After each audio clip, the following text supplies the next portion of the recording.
First hustle, when I was 15, my mother moved to Johannesburg and I had to look after my siblings.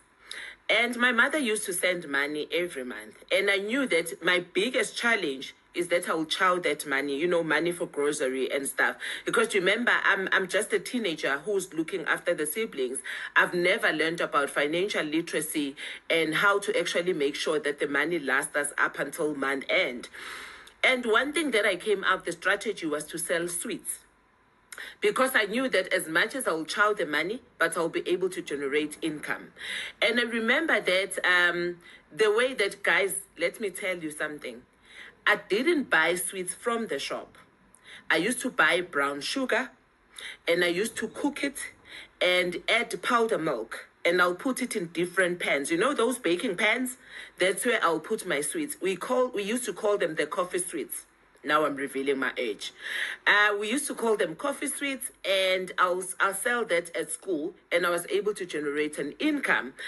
Because for me, it was important to make sure that there was discipline, there was commitment, and my siblings were taken care of.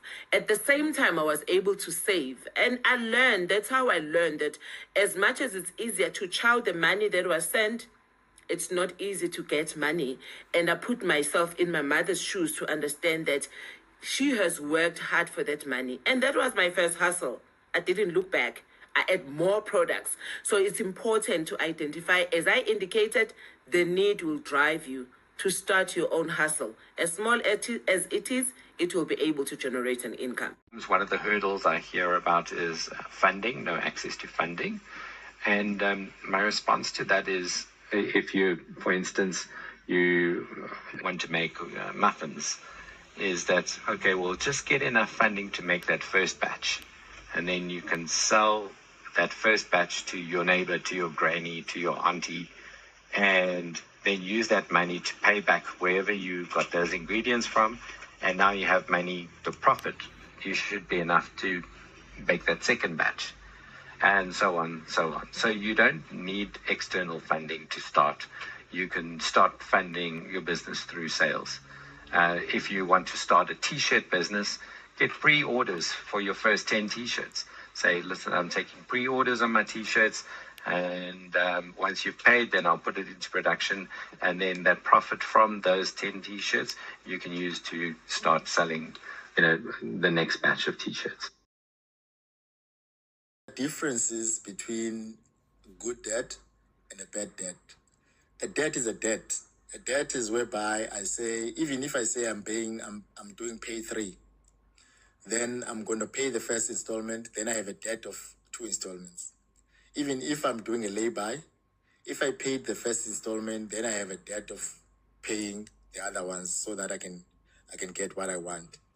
Then those debts are very good debts, because you know that they are you can achieve them, you can pay them, you can just pay them off and then you do another thing. A bad debt is whereby you pay for something that will be writing you off in life. That will be saying you can't afford to buy a car, because you can't afford to buy a house, because your debt is very, very bad. So those debts are the debts that you might think lightly.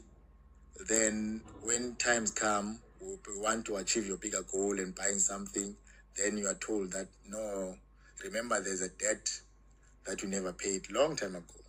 Then that debt is a bad debt, because it's blocking you to do other things. So there's a bad debt, and then you become written off. Then now you can't open anything, you can't open accounts, you can't buy houses, because even when you're buying, there are researches if you're going to pay installments in that house. So you need to be checked first. The credit score will be checked, and then you are checked if you have a debt. Then if you have debts that you never pay, they are bad debts, but they are debts that you can pay continuously. Then those are good debts. Make sure that after you sell, you don't take that money and drink it. Take the money and put it into the business account. That's where you're going to see. Most of the time when you buy tools, use your business account to do the recording. Because when you're looking for funding, they're going to check. They're going to look for your recording. Are you using money wisely, or you just chewing the money? Finally, there's the store where after you deliver, they give you a hard cash. there's a store whereby after you deliver, they pay you through your business banking. So normally, I used to hear there's people saying, hey, you torture yourself, you can't have money into your pocket and not buy yourself something nice. That's not my money, it's the money for Timulong. That's not my money. I should wait for month end. That's how I manage my finance. When I go to the market, I took a lunchbox. I make sure that I don't tell myself this is my company. I tell myself that it's like I'm working for someone, but I know this is my idea. This is my daily bread. I often say, especially to very micro enterprises that are starting out, focus on building customers, because the customers will bring you revenue where you potentially can. If you are looking to run a fuel station and you don't have a bank or a DFI looking or interested in funding that, I don't necessarily think that it's fair for you to stop that idea entirely. Because the setup cost for a fuel station is 6 million. Now they have not built any credibility within the space.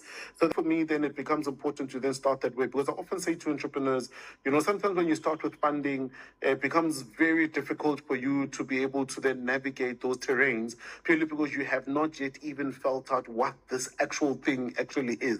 So I think that the big thing for me would be to say, start. And then once you've started and you've built the credibility and you've built that customer base, you've got a deep understanding of what your customer is, any DFI would be keen to hear your story out. Why? Because yes, your financials show that you're not making any money, but you've done the second most powerful thing. You have shown that there is a customer out there that is looking for your product. You understand your customer segment. You are showing them cash flow and the deep desires, and you are then able to then demonstrate a picture around, if you get 5 million, you'll be able to grow the business to this. How I defined my biggest goal was to check first how am I growing, my background. I looked at myself, my introspection. I was looking at how I grew up and how my parents raised me, and what did they want me to have, and what can I have.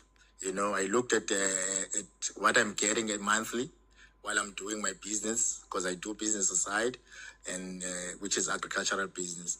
So, and I do constructions on side as well. So, getting that small bit of amount of money, when I'm putting on my budget, I looked at my savings.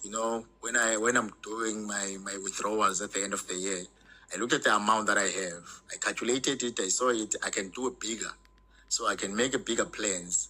I can have a bigger goal that I can look at, which is having a home.